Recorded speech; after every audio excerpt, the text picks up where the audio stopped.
ആദ്യ 2 സ്റ്റാൻസുകൾ മാത്രം സ്വീകരിക്കുന്നതിൽ ഒരു ബുദ്ധിമുട്ടും കാണുന്നില്ല എന്ന് ഗുരുദേവൻ പിന്നീട് പറഞ്ഞിട്ടുണ്ട്. അത് ചരിത്ര രേഖയാണ്. ഇതൊക്കെ മറന്നുകൊണ്ടാണ് ഇതിന്റെ ഉത്തരവാദിത്വം നെഹ്റുവിന്റെ മാത്രം തലയിൽ കെട്ടിവെക്കാൻ ശ്രമിക്കുന്നത്. വന്ദേമാതരത്തെ സ്വാതന്ത്ര്യ സമര ഗീതമായിട്ട് പ്രഖ്യാപിച്ചതാരാ? കോൺഗ്രസ് ആണ്. 1937 കോൺഗ്രസ് സമ്മേളനത്തിൽ.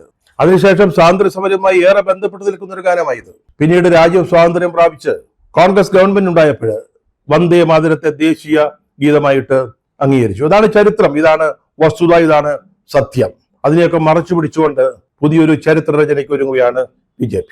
വന്ദേ മാതരം ആലപിച്ചുകൊണ്ട് സമരരംഗത്തിറങ്ങിയവരെയൊക്കെ ബ്രിട്ടീഷുകാരെ പരമാവധി ദ്രോഹിച്ചു. അന്നൊക്കെ ഖാർഗെ പറഞ്ഞതുപോലെ ഈ RSSകാരും മറ്റും ബ്രിട്ടീഷ് സാമ്രാജ്യത്വത്തിന് വിടുപണി, ദാസ്യവേല ചെയ്യുകയായിരുന്നു. ഇപ്പൊ അധികാരത്തിൽ വന്നപ്പോൾ BJPക്ക് ദേശീയ പതാക വേണം, വന്ദേ മാതരം വേണം. അതെല്ലാം അവരുടെ സ്വന്തമാക്കാൻ ശ്രമിക്കുക. ദേശീയ പതാക ഉയർത്താൻ മടിച്ച ടീംസാണ്. അവര് പിന്നീട് ഹർ ഘർ തിരങ്ക വലിയ ആഘോഷമാക്കി. എല്ലാ വീടുകളിലും ദേശീയ പതാക ഉയർത്തണമെന്ന് ആവശ്യപ്പെട്ടു. ഇപ്പോഴിതാ വന്ദേ മാതരത്തെ സ്വന്തമാക്കാൻ ശ്രമിക്കുന്നു. നമ്മൾ എന്ത് ചെയ്യും? നമുക്ക് വേണ്ടത് രാഷ്ട്രീയ ലാഭമാണ്. അതാണ് BJPയുടെ അടിസ്ഥാനപരമായ തത്വശാസ്ത്രം.